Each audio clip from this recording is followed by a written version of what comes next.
Did you see how your trucker didn't hit the pole this time? Welcome back to Central Iowa, everybody. We got a nice balmy, like 62-degree day. We've had 80s the past several days with sunshine. It's cold right now. Now, I don't know how much rain we got last night, but looking at my erosion matting, it looks like it held up the dirt. That's what we wanted. That's for the rest of the weeds in my yard. This morning, we're off to the main heated shop. We're gonna be putting some AgLeader parts on the 24-row planter, and we're also gonna be putting some new AgLeader stuff in the John Deere.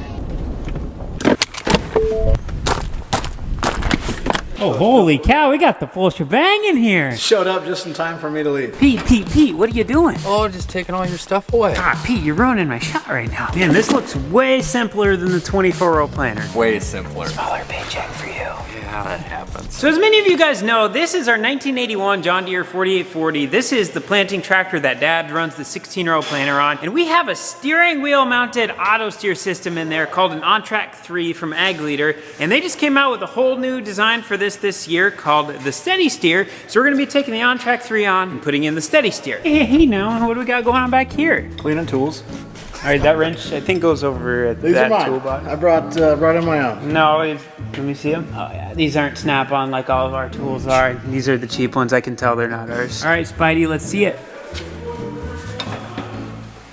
Now what do I do with my wrench? So while Pete's putting that in that tractor up there, we got Brett in the back here working on the 24-row planter. What he's doing is putting springs back on our planter. Brett, we just stuck all this hydraulic downforce stuff on last year. Why are you putting springs back on? When people invest in this sort of thing, they often struggle to understand, was that investment worth it? So by putting springs back on, that's gonna give us a comparison of how well SureForce works compared to what you used to run. So I'm gonna put the springs back on 2 of these rows that'll be in your tire tracks. So that'll show us just how well SureForce is at improving singulation and spacing. So the one row is going to be running right here on this spot of the tire, and the other one's going to be running right in the center. Don't drip oil on my planter now. Ah, jeez. Just the real question is, Pete, when are these things going to start driving themselves by themselves? As soon as Brett figures it out back there. Brett, when are you going to figure it out? Holy cow, Cooper's back. Hey, you want to stop dropping stuff, Brett? Yeah.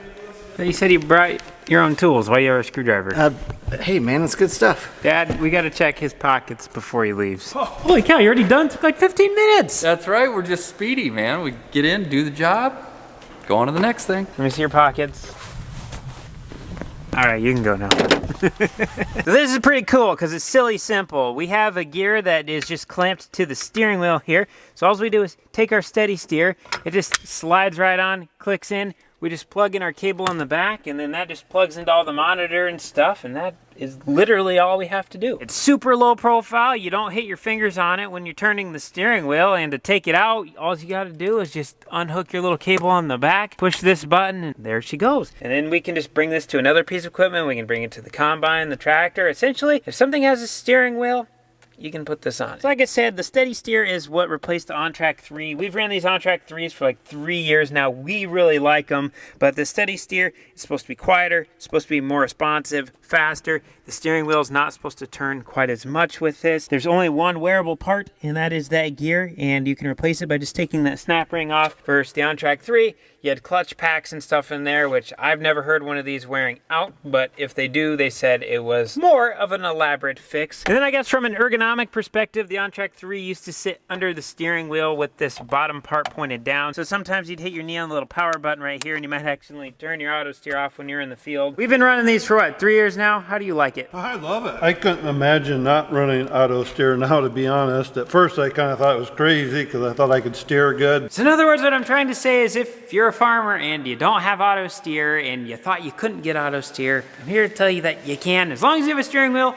seriously, you can slap one of those bad boys on there. I'll include AgLeader's website through the link in the description. Call them, tell them you want what the Cornstar has on their John Deere. They'll get you hooked up with what you need. After running tests on our farm, we found we are 90% efficient compared to the auto steer system, so we can run this in the planter, we can run it in the sprayer, we could run it on tillage, we can run it on the cultivator, we can run it in the combine, and we can even run it in the grain cart. Literally, we just pull it out of one thing and put it into the next thing, and it's that easy. So if 10% less time, wear and tear, fuel, and labor sounds good to you, well, links in the description. Now, honestly, one of the best parts about this is it connects to our RTK receiver that's on top of the cab. So we have sub 1 inch accuracy in a 40-something-year-old tractor. Guys, I have exciting new news about the bin site. So I've done some checking with state office. So they received the environmental archaeological review or report on the 29th of March. Okay, March. Then from that point it goes into a 30-day comment period with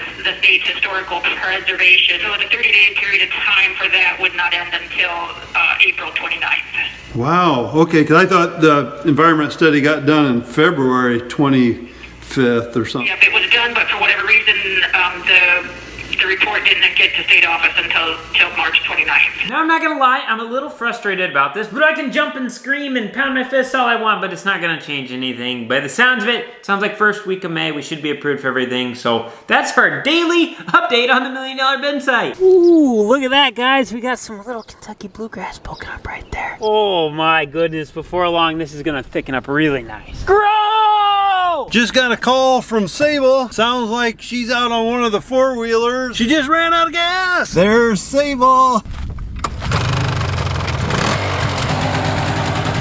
Gonna try to put a custom fit floor mat in the tractor. They basically make these for any tractor there is. We'll see if we can get this put in. There's a lip all the way around, so water, pop, whatever you spill on the floor, easy to get out clean. I'll show you the one on the 340, but you can see how it custom fits all the way around. Check them out, 15% off if you use the link below here on Cole's stuff. Cooper's putting lights in our little tanks back here on the back, so when he's in the tractor, he can see how much seed's in the containers. But with the lighting here, it's probably a little hard to see, but that's what he's doing, is trying to see what the glow is like. How are we doing, Ronnie?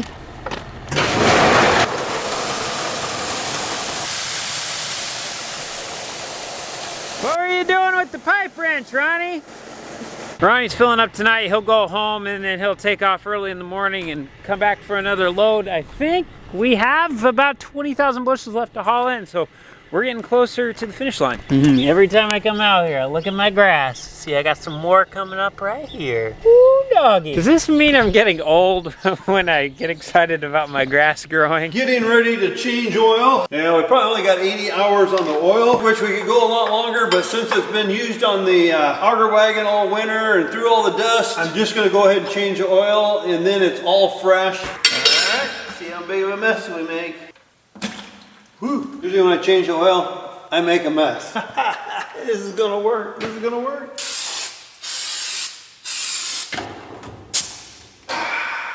Sound like when you open a can of pop. There we go. It's about ready to call it a night. I think Mom's got supper about ready. I'm getting hungry. You know what I say, guys? When Mama Cornstar says she has food, you go eat the food.